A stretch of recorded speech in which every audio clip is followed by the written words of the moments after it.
The rain began before dawn and did not stop until the sun had spent itself behind low clouds, so that the lane to the Yoder farm was a band of dark water and deep muck.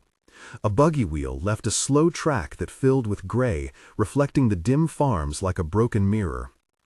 In the middle of that track, a woman sat with her shoulders hunched, her dress soaked through and her shawl clinging to her like a second skin. Her hair was matted with straw and rain, her hands trembled as if heat and cold were the same thing, and the smell of wet wool and the sweet rot of turned earth hung about her. Someone had left her there, as if shame were a thing to be disposed of, a thing the world would gladly wash away if asked. Who walked away? For what reason? Those questions settled into the mud like hidden stones and made the people who found her tread carefully. Anna Yoder had been the kind of girl people noticed without meaning to. Her hands were small but steady, her eyes a clear, honest brown, and she kept a needle between two fingers as if it were an extra limb.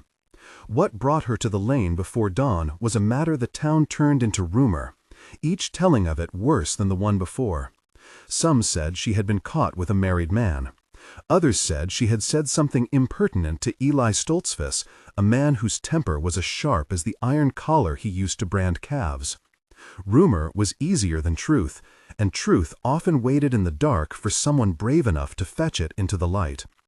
When Levi Fisher rode up in his cart to fetch hay at the small barn across the way, he saw the figure in the mud and was pulled as if by a sudden need. He never rode past the Yoder place without a wave. He had status enough by the measure of these parts to be noticed and listened to. He had a broad shoulder line under his coat and a face that did not show fear easily. He left the reins to a boy and crossed the track. The rain made a soft roar in his ears, the leather of his gloves smelled of tallow, and when he touched Anna to test for fever, he felt both the quick, scared pulse of a bird and the heavy thud of a chest that had been carrying something for too long.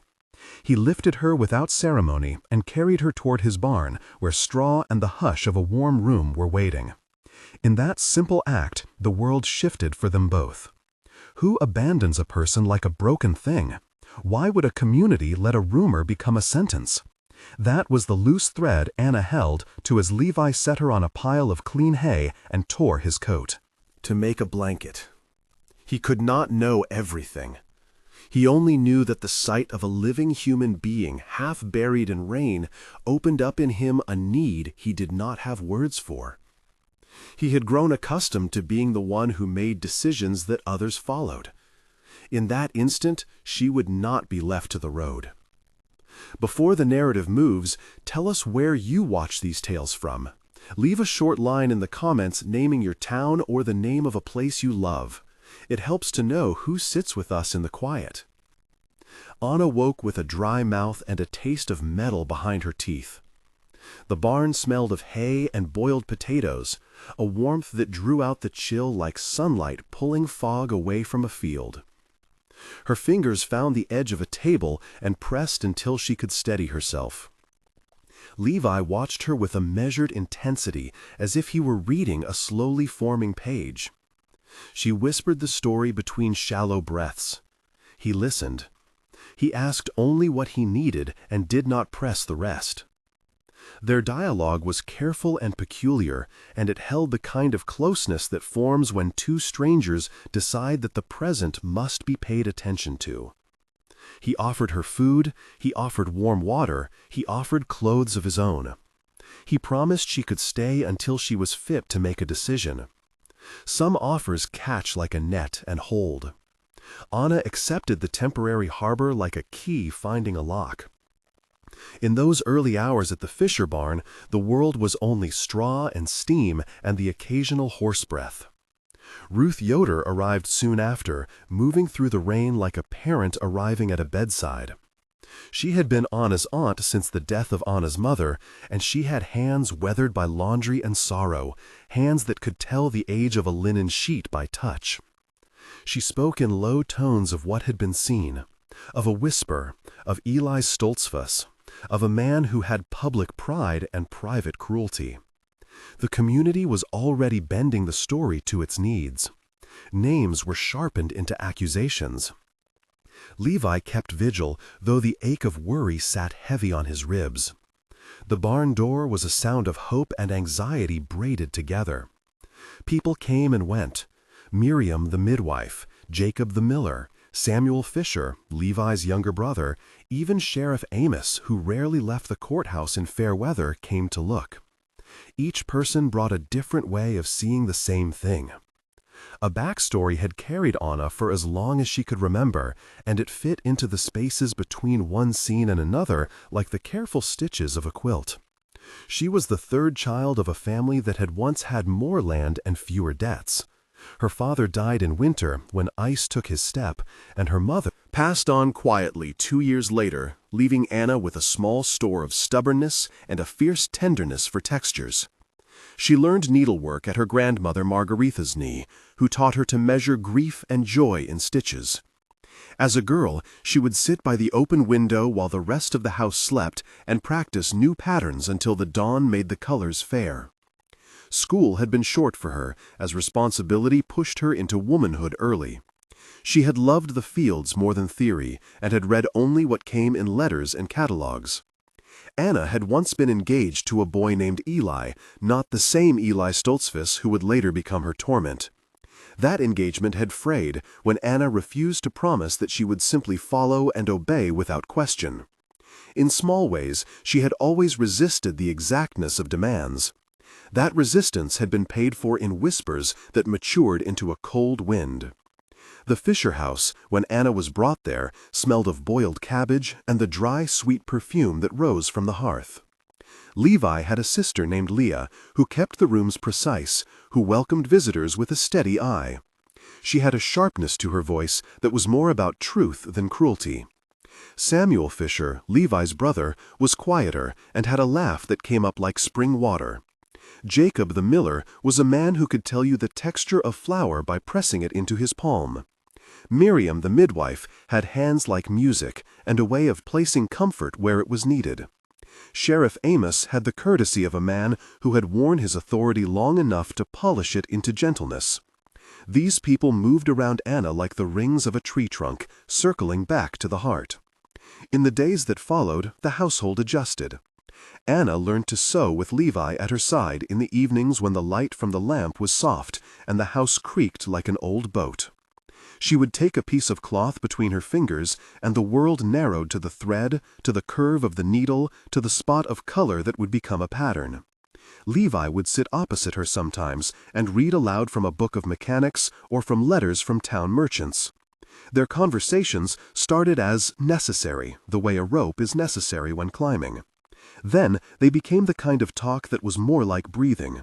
He said, "I cannot have you sleeping outside." She said, "I do not want to be a burden." He said, "You will not be a burden while I am alive." She asked why he would stand for her. He said, "Because I do not like when people are hurt and no one offers anything better."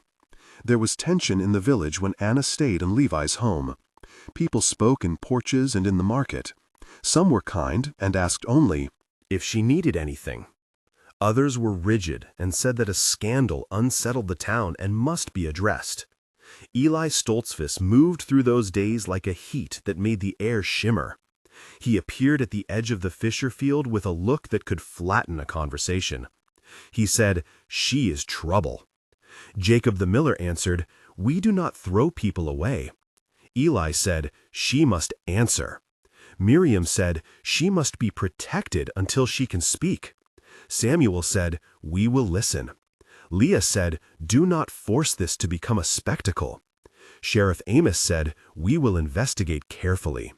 The room held a dozen voices, and each voice was a thread pulled in different directions. The community felt the strain of honor and the desire to be right. The first intimate scene between Levi and Anna took shape in the converted library of Levi's house, a room lined with planks and boxes for the odd books Levi had collected. The light through the small windows was milky, and the air smelled of old paper and beeswax. Levi had made her a small space by the fire, with cushions borrowed from the parlor. The conversation there was long and interlaced with glances and silences. He asked about her life. She told him small things and larger ones. He told her about his work with the plow and about the way rain taught him when to wait. At one point, Anna said, "Why would you stand up for someone you do not know?" Levi answered, "Because there are rules that are meant to protect people, and there are other rules that are meant to protect pride, and I prefer the first." Anna said, "People will speak worse for it." Levi said, "Then they will speak." She said, "Will you marry me for pity?" He said, "Not pity." He said, "Because I have come to know you, and because I would rather build a house that holds than live in a house of heirs." The dialogue between them extended and deepened. 10 exchanges followed one another like beads on a thread. Anna said, "I am afraid to hope." Levi said, "Hope is small when hidden, but it grows when it is given room." Anna said, "Will they forgive me?" Levi said, "Forgiveness is not yours to demand, it is theirs to find." Anna said, "I cannot go back to the way things were." Levi said, "Then do not. Build a new way." Anna said, "You will be judged." Levi said, "I will bear whatever comes." Anna said, "Why is bearing always on the shoulders of men?" Levi said, "Perhaps because men have forgotten how to carry gentle things." Anna said, "What if I fail?" Levi said, "Then we will learn to sew again." Anna laughed then, a small sound like a bell. Levi smiled and said, "There is no one I would rather fail and try again with." That evening the household was measured by small acts. Miriam taught Anna a way to mend a tear in an old quilt so the patch became part of the pattern. Jacob the miller brought grain as if there were no ill between people. Ruth Yoder came to the door and left an old candlestick and a loaf of bread. Leah arranged the bedrooms with a meticulous kindness that was almost her way of saying forgiveness without words. As Anna started to mend the pieces of her life, she found, unsurprisingly, that her hands remembered patterns and her heart remembered rhythm. She began to make quilts, first small ones for the farmhouse, then larger pieces that held stories. The fabric in her fingers became a way to speak what she could not say without trembling. Levi had an uncle in the next county who ran a small market in the town where travelers came down from the hills. One day he brought one of Anna's quilts to the market, and a traveling merchant named Gideon Haver saw it and stopped. Gideon had an eye for craft and a knowledge that stretched to city galleries. He admired the composition of colors, the careful geometric choices that somehow held the grief of a hill and the hush of a barn in their seams. He said, "This work speaks in a voice that city people might not yet understand." Leah said, "It is just the work of a quiet woman." Gideon said, "Quiet or not, it has a language."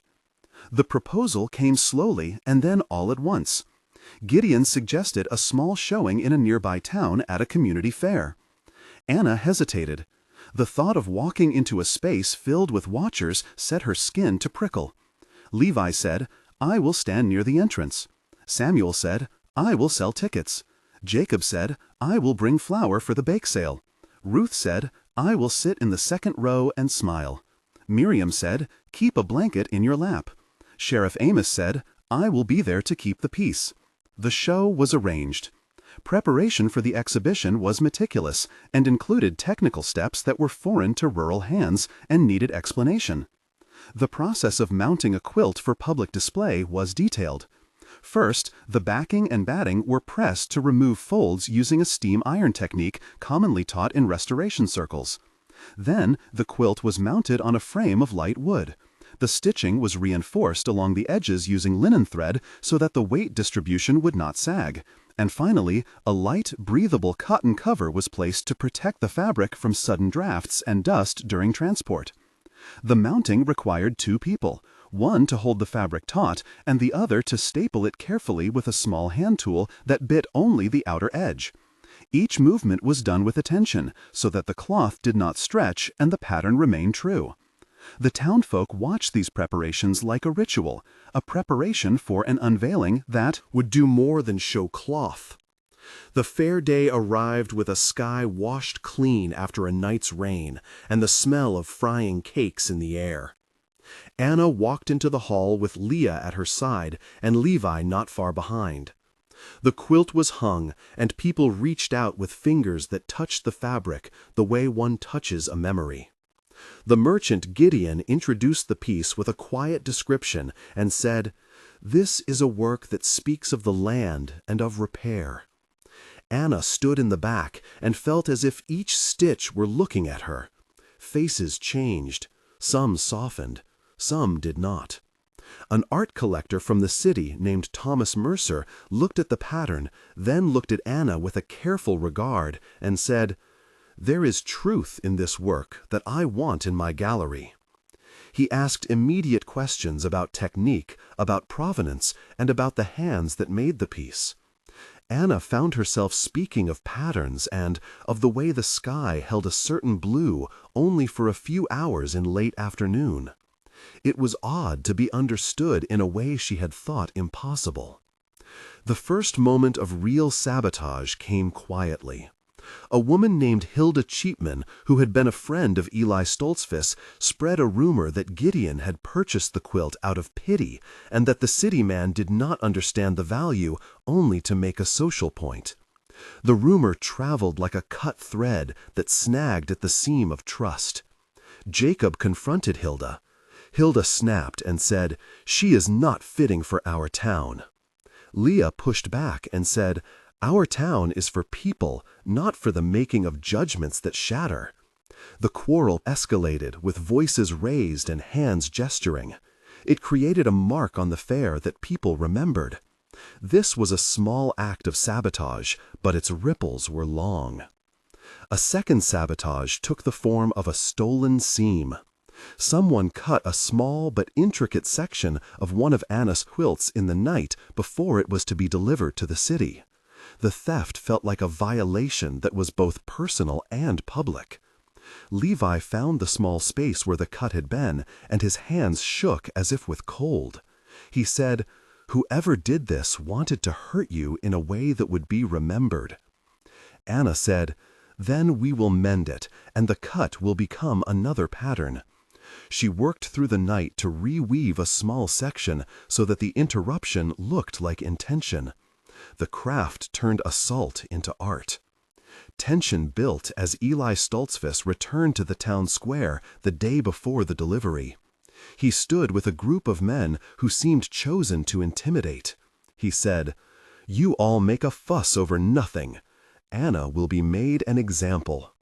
Levi approached him with a manner that held no swagger, but a firmness that unaffected men sometimes possess. Levi said, "You will not touch her."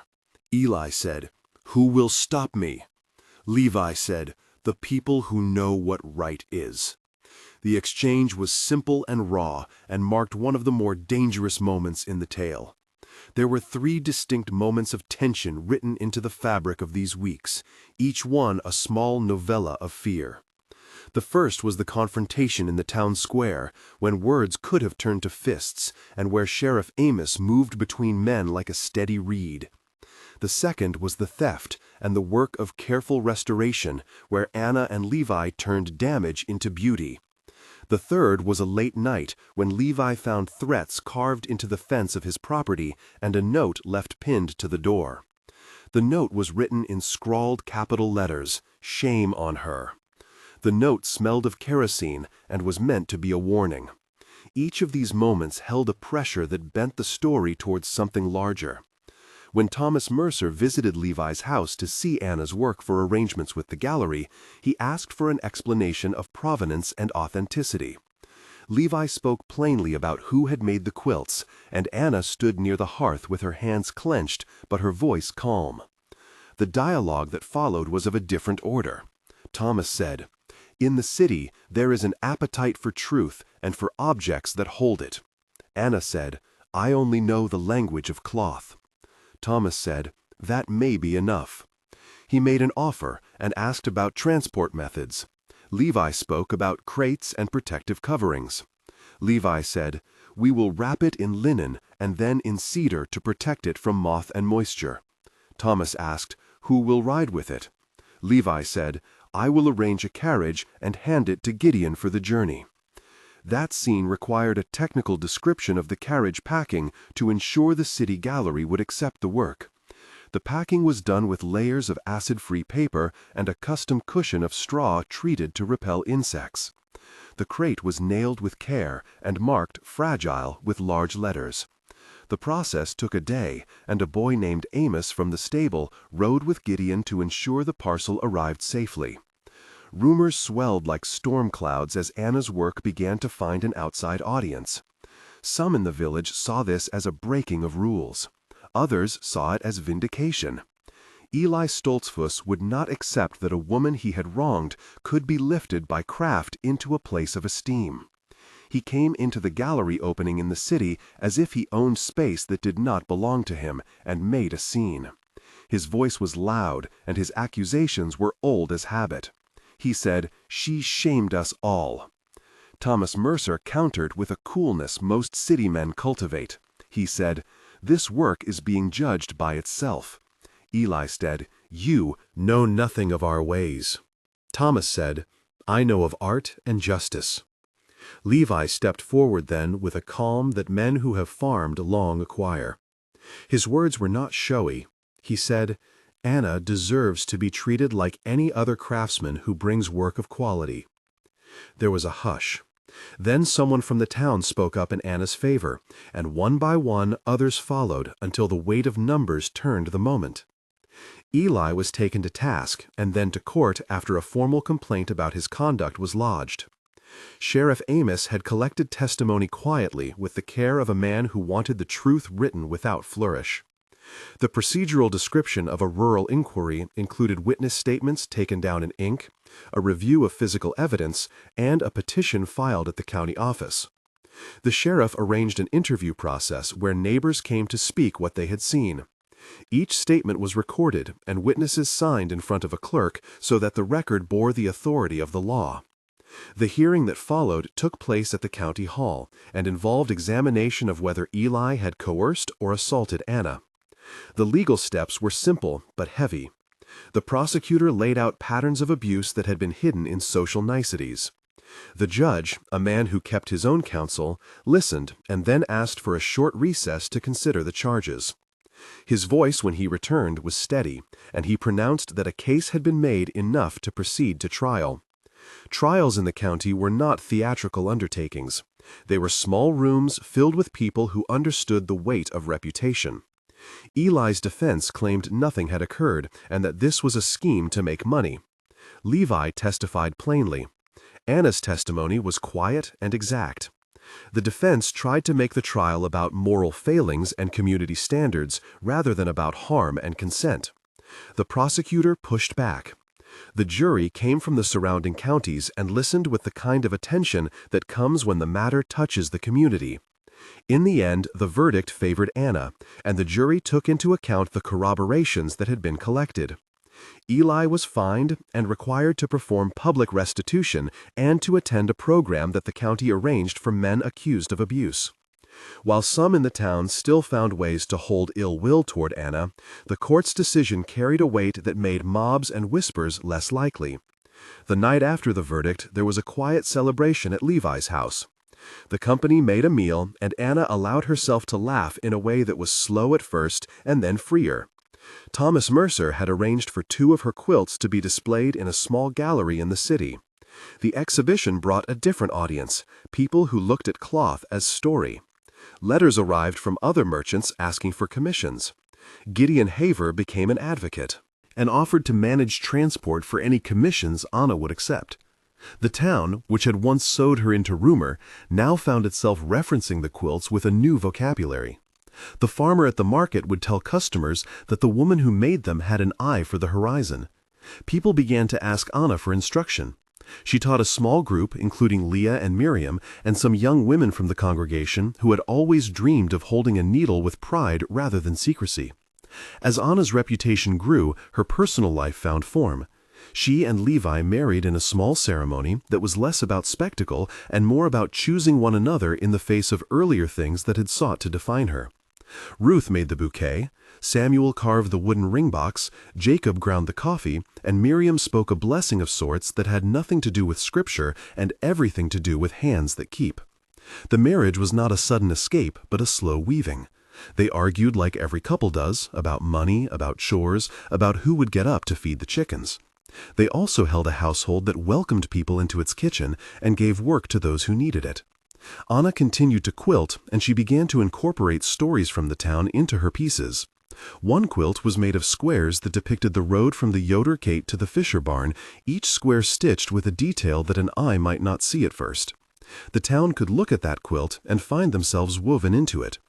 The real test came when a powerful city patron proposed an exhibition that would travel to a larger museum in another state. This required travel and public attention and a chance to convert craft into sustained livelihood. Anna worried about leaving the kitchen and the garden and the sense of immediate land. Levi said, "If you want to go, then we will go." They arranged passage, and the quilts traveled carefully in their lined crates. The work was received with surprise and then with respect. Critics wrote that Anna had a voice that spoke of restraint and depth and of a rural sensibility that had not been granted attention. Orders came for bespoke pieces and for lectures about technique and pattern. Anna traveled sometimes with Gideon, sometimes with Levi for part of the season, and sometimes alone when the gallery needed her to speak. Each trip brought new smells and new hotels and the clang of carriage doors that she had not known. Anna learned to stand behind her work and to answer questions from strangers with the same measure of calm she used at home. There were moments when the old shame tried to reassert itself. A columnist wrote an op-ed that suggested that the town had forgiven too quickly and that rural people did not understand the machinations of art. Eli's name still came up. But the practical facts of livelihood, of quilts sold, and of letters from people expressing gratitude for the comfort that her work provided, settled like a gradual weight in the other direction. Anna handled requests with care and refused offers that treated her as a spectacle. She also helped other women who had been pushed out right into the lane by the rain. She opened a small studio on the edge of the village and invited women to come and work with her. Leah ran the ledger, and Samuel and Jacob helped with deliveries. Miriam continued to teach and to hold hands steady in crises. Sheriff Amos sometimes stopped by to see that the women were safe. There were 4 moments of tension that demanded more than mending. One came when Eli attempted to buy one of Anna's pieces to keep it out of sight. He tried to approach Gideon with money and stories, and the merchant refused. The second was when a fire threatened the outbuilding that housed Anna's supplies. It was small and dangerous, and men formed chains to pass buckets. The third was a violent argument on a street in town where Eli confronted Levi and struck him. The act landed him in jail for a short time and made the community decide which forms of violence it would tolerate. The fourth was the final confrontation, when Eli, desperate and defeated, attempted to deface one of Anna's quilts in the night. He was caught by Samuel and Levi together, and the quilt was saved, though a small section bore a faint mark, which Anna then wove into the pattern so that the violence would be visible and transformed. The legal outcome for Eli was not simple revenge. The court required him to pay a restitution that went into a fund for women who had been made vulnerable by rumor and coercion. He was also required to attend counseling of a secular sort and to perform community service. Some people thought the punishment weak, and some thought it fair. For Anna, the verdict meant that the law had recognized her harm in a way that gossip never had the authority to do. Levi and Anna chose not to gloat. They chose to keep their household open and to let their work speak. A year after the first rain, Anna had become known beyond the county.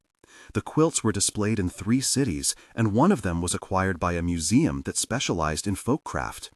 When the announcement came, the local paper sent a reporter who wrote a piece that began with the line, "The woman once left in the mud now drapes fields over the shoulders of admirers." Words are a kind of stitching, and this column pulled the community into the celebration. People who had once turned away offered their congratulations and sometimes their help. Not all warmth returned, but enough did to make a complete effect. House that had been fragile into a home that was durable. Epilogue. 1 month later, Anna had settled into a rhythm of making and of teaching. The studio by the lane smelled of lavender and boiled glue used to size frames. Students came in groups and asked for patterns. Levi returned to the field in the mornings, and in the evenings he offered to carry parcels to the post. Anna wrote letters to buyers and sometimes put a little scrap of cloth in the envelope. The money that came in made the small repairs on the house possible and gave Ruth less reason to worry. The town watched with a sort of cautious admiration. People who had once whispered now stopped to ask about threads and patches. The household celebrated small victories, like a new coat for the youngest and the saying of a poem at the market by Leah. Epilogue 3 months later. Anna's work had been featured in a regional craft journal that wrote of her pattern choices as the reimagining of rural memory. Orders had multiplied, and Gideon had negotiated a small contract with a retailer in the city for a limited run of pieces. Anna had to learn to schedule her life like a clock so that quilts could be finished and shipped.